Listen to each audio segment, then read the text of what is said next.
Okay, next up we are going to make these little red, white, and blue sago bricks. You notice they are named after the Utah state flower, the sago lily, not to be confused with any other bricks of this kind. And these should be pretty simple, so let's go ahead. I'll start with a cube from my primitives shelf. I'll click and drag to create the base, and click and drag to lift the height. That looks about right. Let's look at the attributes, third tab, and let's make this about 3 units wide, 1 high, and 1.5 wide. Okay, so I have my basic brick. I need those little bumps on top, but I think I'll wait and apply the texture first. That'll make it easier to texture this. So let's right click and assign a new material, Lambert. And in the attribute editor, the dialog box next to color, choose file and browse for the right texture. Now I have the texture on the brick. Let's see what automatic mapping will do. Let me open my UV editor, and I have these different shells, one for each side of the cube. Select Move UV Shell tool, and let's start arranging these. If I keep an eye on my brick here in the perspective window, then I can see what's going where. The bottom's a little dark. I might need to go to use flat lighting so I can see everything. There's the top, here are the ends, and the 2 sides. Since I just want this flat color, I can basically place these anywhere on that blue. And these ends, let's just put them on top of each other, and then we'll rotate those 90 degrees so that they'll fit here. The only one I really need to scale up is the bottom, so I can have the UVs covering the whole portion of the texture that's designed for the bottom of that brick. Just moving and scaling, trying to get it put on there correctly. Good. Let's close that. Now let's make a little cylinder for these little pegs that go on top of the brick. From my primitives shelf, click to make my circle. Click and lift to make a short cylinder, and it's got too many sections, so let's look at the attributes. Turn this down to about 8. That might even be too many. And no sections on the height, no sections on the cap. Looks good. While I'm down here, I'll soften the edges. Normals, soften edge. That'll make it feel a little more round because it's so low polygon. Close my attribute editor. Now I'm going to click on my Hypershade panel layout here. I can see all the textures I have in this scene. I've already created this blue Lambert, so all I need to do to apply it to this cylinder is middle click, that's the scroll button on my mouse, and drag it over to the object. Let go, and now it is applied to that object. So let's go back to my 4-up panel view. Now I can see all sides of this.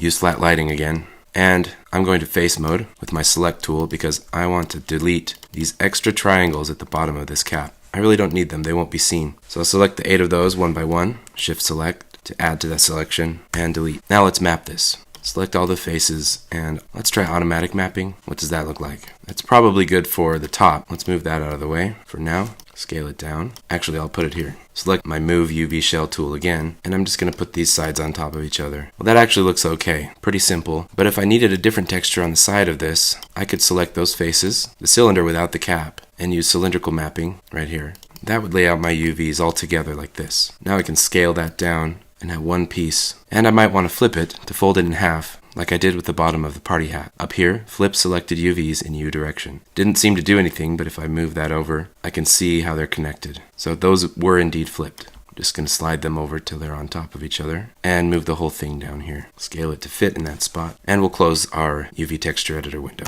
That looks good. Back to object mode, let's move this thing into position. I'll tap the spacebar to go to my front view, maximize that with the spacebar again. And there's a lot of stuff there in wireframe, but I can see, here's my little cylinder I have selected, so let's lift that up and move it over. Here's the brick. Let's move that down a little bit so it's on the ground. And this cylinder can just be inserted a little ways into that brick. Okay, back to the perspective view. Now I think that's too big. Let's look at it in top view now. Wireframe. And I'm just going to eyeball this. But what I want is I'm going to need 8 of these. So I want to make sure that it fits in its position before I start duplicating it. That's about right. So I'll choose Command D to duplicate. And again, it looks like nothing happened, but there's a good chance that it did duplicate. So let me click and drag. Good, I've got 2 of them now. Now shift select both of those and let's duplicate them again. Command D. Now move that over. And I can choose all 4 of these again to duplicate. And back to my perspective view. Well, they look like they're in the right place, but they're a little bit large. Let's see if I can scale them down a little bit. And I want to rotate them 90 degrees. Notice I have discrete rotate turned on, so I get a fixed rotation. Now back to my top view. Let's move them a little closer to each other. Close that gap a little bit. Does that look right?